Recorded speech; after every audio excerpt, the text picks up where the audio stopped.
वालेकुम बच्चों, मैं तुषार देसाई कक्षा 10 से हिंदी व्याकरण में से शब्द व पद में अंतर पाठ लेख के आपके समक्ष प्रस्तुत हो रहा हूँ।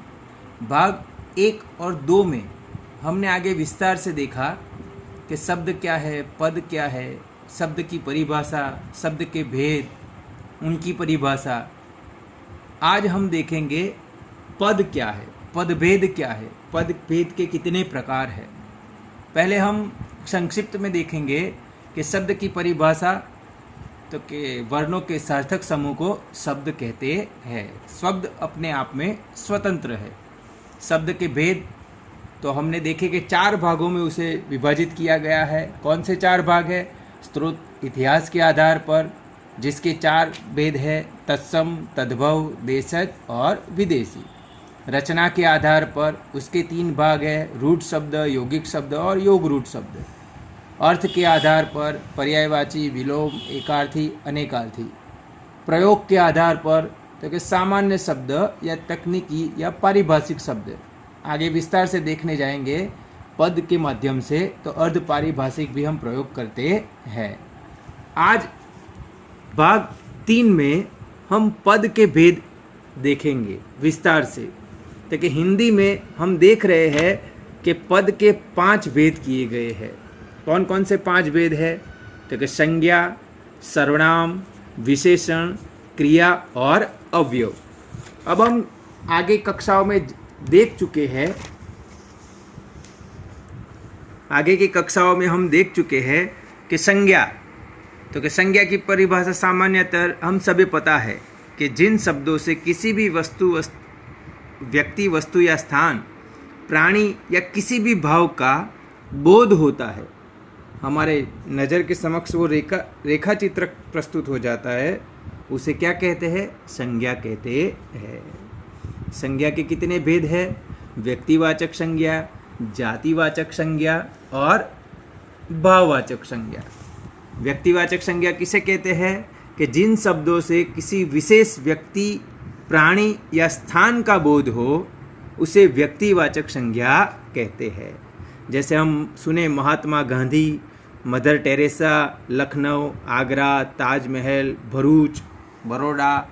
तो इन शब्दों से आपके समक्ष प्रस्तुत हो जाता है एक चित्र जो आपने देखा है, सुना है या आप गए हो।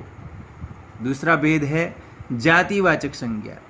जिस शब्द से किसी प्राणी, पदार्थ या समूह, जाति का बोध हो, समस्त जाति का बोध हो, उसे जातिवाचक संज्ञा कहते हैं। जैसे पशु, पर्वत, शहर, ये सब जातिवाचक। शहर, कौन सा शहर? तो कोई भी हो सकता है, वो बड़ौदा हो, भरूच हो, सूरत हो।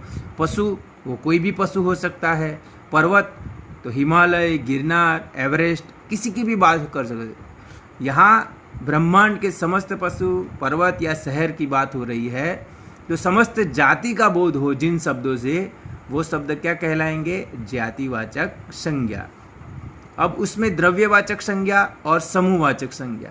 तो कि जिन संज्ञा शब्दों से किसी द्रव्य या धातु का बोध हो, जिसे हम मापा जा सके, तोलाया जा सके या मापा जा सके लीटर या केजी में, उसे द्रव्यवाचक कहते हैं। और समूहवाचक, तो कि सभा, रैली, भीड़, परिवार, जहाँ बहुत सारे लोग इकट्ठा होते हैं, उसे समूहवाचक संज्ञा कहते हैं। तीसरा है संज्ञा का तीसरा भेद, भाववाचक संज्ञा। इसमें क्या है कि जो संज्ञा शब्द किसी भी भाव, दशा, गुणधर्म, अवस्था आदि का बोध कराते हैं, उसे भाववाचक संज्ञा कहते हैं। उदाहरण के तौर पर भाववाचक संज्ञा के कुछ शब्द देखते हैं। सच्चाई, बचपन, मोटापा, शीतलता, ईमानदारी, चढ़ाई आदि।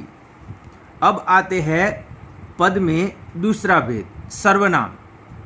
आप आगे की कक्षाओं में जान चुके सर्वनाम क्या है। तो कि संज्ञा के स्थान पर जो शब्द प्रयुक्त होते हैं या जो शब्दांश प्रयुक्त होते हैं, उसे क्या कहा गया है? सर्वनाम कहा गया है। जैसे मैं, हम, तुम, आप, तू। ठीक है। जैसे कोई पैराग्राफ हो, जैसे महात्मा गांधी के बारे में हो, उसमें बार बार महात्मा गांधी का ही नाम आएगा कि गांधी जी ऐसे थे, गांधी जी ने आज़ादी दिलाई, गांधी जी ने चरखा चलाया, गांधी जी अहिंसा से लड़े। तो बार बार पुनः उच्चारण के कारण रुचिकर नहीं रह जाएगी भाषा। तो भाषा को रुचिकर बनाने के लिए वह, वो, उन, मैं, तू, आप, इन शब्दों का प्रयोग होता है। सर्वनाम के भी भेद है। कितने भेद दिखाए गए हैं? 6 भेद दिखाए गए। कौन कौन से पहले देखते हैं? पुरुषवाचक सर्वनाम, जिसमें उत्तम, मध्यम और अन्य पुरुष है। दूसरा निश्चयवाचक सर्वनाम। तीसरा अनिश्चयवाचक सर्वनाम। चौथा प्रश्नवाचक सर्वनाम। पांचवा संबंधवाचक सर्वनाम। छठा निजवाचक सर्वनाम। पहला देखते हैं पुरुषवाचक सर्वनाम। अब पुरुषवाचक सर्वनाम क्या है? तो जो बोलने वाला है, सुनने वाला है, या दो लोग, बोलने वाला या सुनने वाला किसी अन्य के बारे में बात करता है जो वह उपस्थित नहीं है, उन सर्वनाम को, उसके लिए प्रयुक्त सर्वनाम को पुरुषवाचक सर्वनाम कहते हैं। इसके 3 भेद है, क, ख, ग। उत्तम पुरुष कौन है? वक्ता, बोलने वाला। मध्यम पुरुष सुनने वाला, श्रोता। और अन्य तो कि जो वहाँ उपस्थित नहीं है और उसे याद किया जाता है वह। जैसे उत्तम में मैं, हम। मध्यम में तू, तुम या तुम्हारा या आप। अन्य में वह, वे या उन्हें या उन्होंने। अब आते हैं सर्वनाम के भेद में। दूसरा भेद है निश्चयवाचक सर्वनाम। तो कि जिस सर्वनाम के द्वारा दूर स्थित व्यक्तियों, प्राणियों अथवा वस्तुओं का निश्चित ज्ञान हो, उसे निश्चयवाचक सर्वनाम कहते हैं। जैसे हम दिखा सकते हैं यह, ये, वह या वे। विश्वास से कह सकते हैं कि इतने हैं, वहाँ बैठे हैं, इतनी संख्या में, जो भी हो।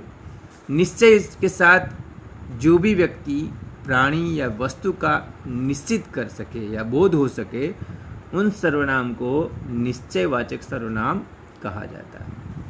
तीसरा है अनिश्चयवाचक सर्वनाम। इसके विपरीत कि जिन सर्वनाम से निश्चित नहीं होते, वस्तु हो, व्यक्ति हो या कुछ भी हो, जिसका निश्चित बोध न हो, उन्हें अनिश्चयवाचक सर्वनाम कहते हैं। जैसे उदाहरण के तौर पर कोई, कुछ, किसी आदि। जैसे बाहर से कोई आया है, कौन आया है पता नहीं है। मुझे कुछ खाने को दो, क्या दो पता नहीं है, अनिश्चित है। इसलिए इन सर्वनाम को क्या कहा जाएगा? अनिश्चितवाचक सर्वनाम। अब आएगा चौथा भेद, प्रश्नवाचक सर्वनाम। सामान्य से इसे पहचानने के लिए कि जिन वाक्य में पीछे प्रश्नार्थ का चिन्ह लगा हो, प्रश्न पूछा गया हो, जिसका जवाब उत्तर मिल सकता है जिसका उच्चारण करने से, उन वाक्यों को क्या कहा जाएगा? प्रश्नवाचक वाक्य। तो जिसकी परिभाषा क्या है कि जिन सर्वनाम शब्दों का प्रयोग प्रश्न पूछने के लिए किया जाता है, उन्हें क्या कहते थे? प्रश्नवाचक सर्वनाम। जैसे उदाहरण के तौर पर दरवाजे पे कौन खड़ा है, उत्तर मिलेगा ना, जो भी खड़ा होगा। तुम्हारे हाथ में क्या है? तो मैं कहूँगा मार्कर है अभी। तो जहाँ उत्तर मिलता है, उन सर्वनाम शब्दों को जिन्हें प्रयोग प्रश्न पूछने के लिए प्रयोग किया जाता है, उन्हें कहा जाता है प्रश्नवाचक सर्वनाम। 5वें नंबर पर आता है संबंधवाचक सर्वनाम। जिन सर्वनाम शब्दों से दो भिन्न बातों का संबंध प्रकट हो, उन्हें संबंधवाचक सर्वनाम कहते हैं। जैसे जो करेगा सो भरेगा, जिसकी लाठी उसकी भैंस। वाक्य में जहाँ सर्वनाम संज्ञा या जो कर्म है, कर्ता है, उसका वाक्य में दूसरे कर्म या कर्ता से संबंध स्थापित करवाता है, उन सर्वनाम को क्या कहते हैं? संबंधवाचक। जो करेगा वो भरेगा, जहाँ जो, सो, जिसकी, उसकी, वो, वह, ऐसा, वैसा, ये जैसे दो शब्दों का प्रयोग, दो सर्वनाम का प्रयोग हो, उन्हें कहते हैं संबंधवाचक सर्वनाम। आखिर में आता है निजवाचक सर्वनाम। निजवाचक मतलब जो सर्वनाम स्वयं अपने लिए प्रयुक्त होता है, उसे निजवाचक सर्वनाम कहते हैं। जैसे आप, अपना, स्वयं, खुद आदि। ये मेरा निजी मामला है, या ये मार्कर के लिए कहूँ कि ये मेरा निजी मार्कर है। मतलब कि मेरा खुद का मार्कर है। तो वहाँ ऐसे जो शब्द प्रयोग होते हैं कि आप, अपना, स्वयं, खुद, निजी, वो कौन से सर्वनाम है? निजवाचक सर्वनाम है। अब पद का तीसरा भेद है विशेषण। विशेषण की परिभाषा क्या है कि जो शब्द संज्ञा या सर्वनाम की विशेषता बताते हैं उन्हें विशेषण कहते हैं। विशेषण किसे कहते हैं? फिर से याद रखना कि संज्ञा या सर्वनाम की विशेषता बताते हैं। क्रिया की विशेषता बताने वाले को क्या कहते हैं? क्रिया विशेषण कहते हैं। उदाहरण के तौर पर लाल कपड़ा, काली गाय, ऊंचा मकान। ठीक है, संज्ञा कौन है? मकान, गाय, कपड़ा। उनकी विशेषता क्या है? मकान कैसा है? ऊंचा है। गाय कैसी है? काली है। कपड़ा कैसा है? लाल है। तो यहाँ संज्ञा की विशेषता बताई गई है। सर्वनाम मतलब जो संज्ञा के स्थान पर प्रयोग होता है। तो जहाँ संज्ञा या सर्वनाम की विशेषता बताई जाए उसे क्या कहते हैं? विशेषण। विशेष्य किसे कहते हैं? विशेषण जिस संज्ञा या सर्वनाम की विशेषता प्रकट करता है उसे विशेष्य कहते हैं। मतलब जिस संज्ञा की विशेषता बताई जाए उस संज्ञा को क्या कहा जाता है? विशेष्य। मतलब कि विशेष्य की विशेषता दिखाई जाती है और जिन शब्दों से विशेषता दिखाई जाती है उसे विशेषण कहा जाता है।